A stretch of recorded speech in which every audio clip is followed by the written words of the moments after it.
Hi. So I think we're all feeling a little bit heartbroken about what happened in Colorado Springs over the weekend. And I know I've talked in the past before about how we shouldn't worry about our kids beyond what we can control, but there are circumstances where we should worry and where it's okay to be afraid and to be concerned about the safety and well-being of our transgender children. And I think that when people go into the spaces where our children feel safe and comfortable and places where they go and know that it's okay to be themselves and to be vulnerable, and then they are victims of violence and they are attacked, then that's one of the times where we should be worried and afraid. And it's awful. It's just awful. And one of the things I want to talk about is how similar to when we don't share our grief with our children, there are circumstances where maybe we should think about not sharing our fears and our worries with our children. And I think it's okay to tell our kids that, we're mad and we're upset about what happened, making sure that we're keeping them at the center and that we're upset about their situation and about their community being attacked. And it's not our feelings that are being centered. But I think that we still, should keep our fears and worries to ourselves, right?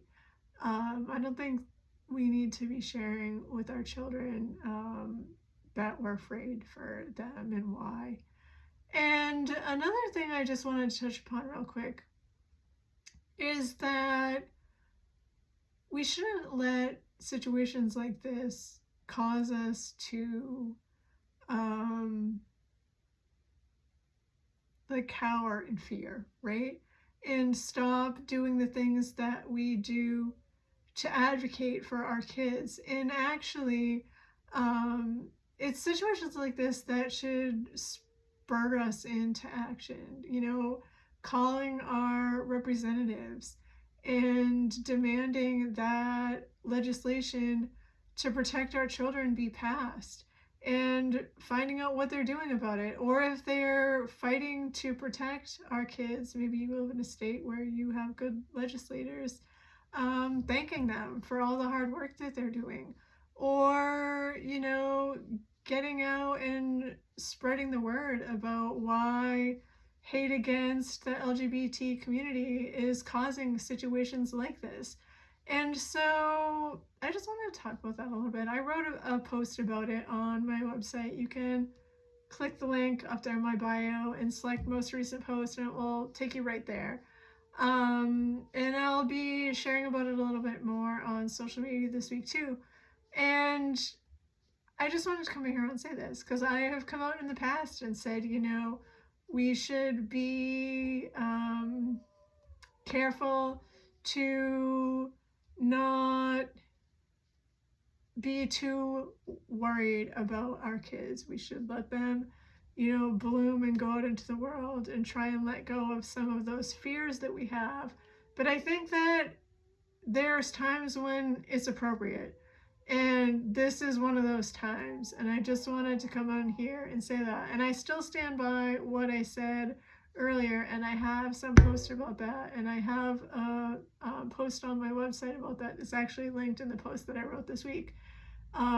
It's not either or, right? And I talk about that a lot. It's the both and. Both and. We can, worry for our children, and there's times where we don't need to be worried about our children. It just is very dependent on what's going on. We can't live in fear and worry all the time, right?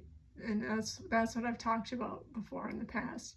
We can't be feeling like we're feeling right now all the time. But when situations happen, like that happened over this weekend in Colorado Springs, is perfectly acceptable to have those feelings, for a time, but don't let those feelings become the normal way that you feel about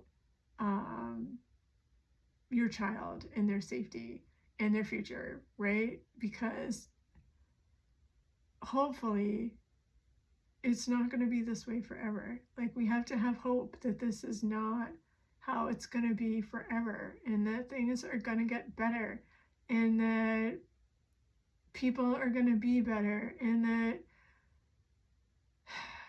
it's just going to be better, right? We will just keep fighting. We will keep fighting to make it better. We will do it. Somebody has to. Why can't it be us? That's all I want to say today. If you live in the United States and you're celebrating Thanksgiving this week, I would like to wish you and your family a happy Thanksgiving, and I'll be back here again next week. Okay, bye.